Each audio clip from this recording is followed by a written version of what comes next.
Alors je m'appelle Marie Lavandier, je suis la directrice du musée du Louvre-Lens depuis maintenant 2 mois. Je suis conservateur général du patrimoine, mon employeur est le ministère de la Culture et je suis donc auprès du Louvre-Lens pour au moins 5 années à la tête de ce beau musée.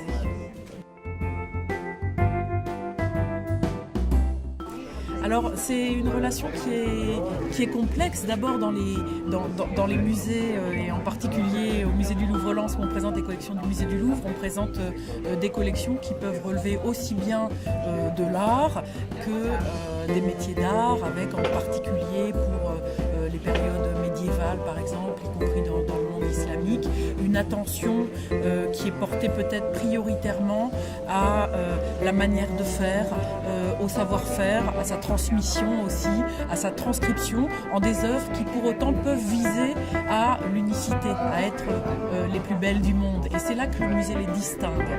C'est pas parce qu'il y a un artiste derrière identifié, qui a signé, qui a voulu se mettre en avant, c'est bien parce que les pièces sont exceptionnelles. Donc on a affaire à deux domaines qui effectivement peuvent tout à fait voisiner de façon parfois assez indistincte. Ici sur le salon, vous avez des stands, vous ne savez pas bien si on a affaire à un artiste ou à un artisan d'art.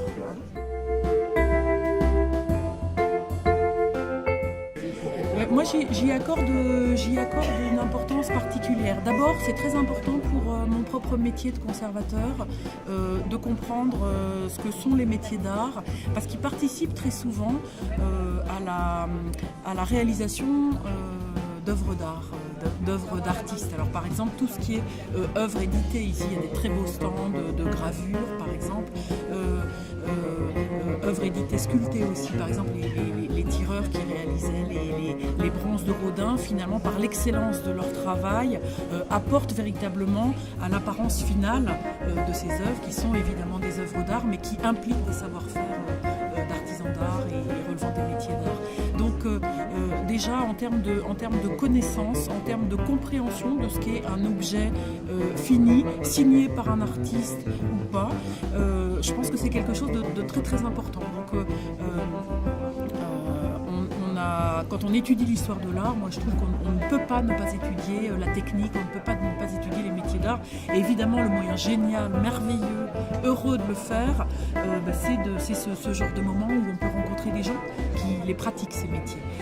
Ça, c'est une première chose. Deuxièmement, dans les musées, les œuvres qui nous arrivent à travers le temps, parfois elles ont un petit peu souffert et on a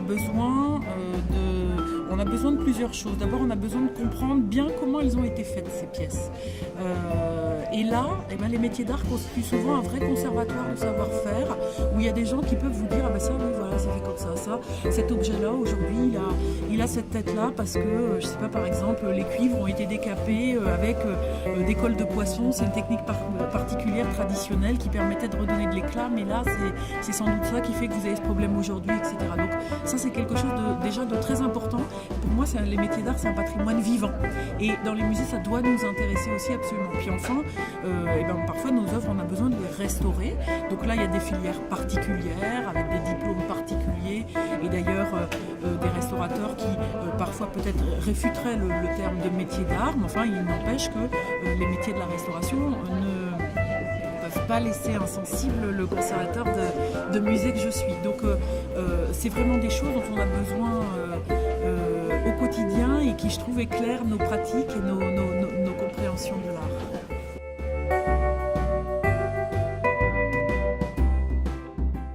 Alors on a vraiment une histoire commune, c'est-à-dire que le Louvre-Lens s'inscrit ici vraiment dans une volonté, politique, de reconstruction d'un territoire largement sinistré, et de reconstruction en commençant par des gestes forts, et ça c'est quelque chose d'absolument formidable et assez unique, en commençant par des gestes culturels et artistiques. Donc c'est ce que la région ici a voulu porter il y a maintenant une bonne quinzaine d'années, et l'idée c'était non seulement d'avoir ce signal très fort du musée du Louvre-Lens avec les collections du Louvre inscrites ici dans ce territoire, pour à la fois s'adresser à la population, montrer qu'on était capable de faire le Louvre autrement, pas seulement avec 80% de touristes, mais aussi en s'adressant à une population, mais aussi pour changer l'image sur un territoire, faire venir des gens de l'extérieur, relancer une dynamique touristique, etc. Et puis parallèlement, se sont construites des réflexions, comment faire profiter encore plus la région, comment profiter collectivement encore plus de cette venue du Louvre-Lens, en augmenter l'impact.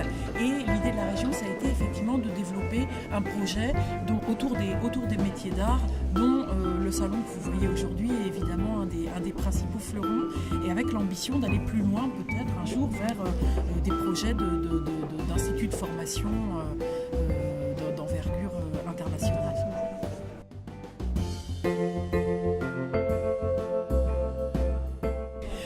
Je trouve ça magnifique. Je trouve ça magnifique à plusieurs égards. D'abord, je trouve que la mise en scène, le mobilier designé spécialement, la signalétique sont vraiment de très grande qualité. Et moi, je trouve que c'est très important qu'il y ait toujours un lien entre les métiers d'art et un design de qualité. Ça doit pas être scindé. Ça, c'est la première chose. La deuxième chose, c'est la sélection d'artisans qui est vraiment de très très grande qualité, et j'ai hâte de pouvoir y passer un petit peu plus de temps que je n'ai pu faire jusqu'à maintenant. Et puis je dirais la troisième chose, c'est l'ambiance très agréable qui règne sur ce salon, où les gens viennent, parlent, posent des questions.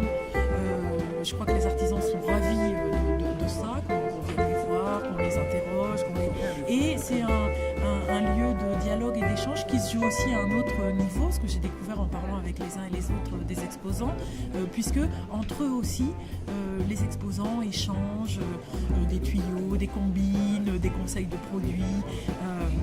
Voilà, donc ce qui est intéressant, c'est que c'est pas seulement un lieu de démonstration, c'est aussi un lieu de vie et un lieu d'œuvre, de travail entre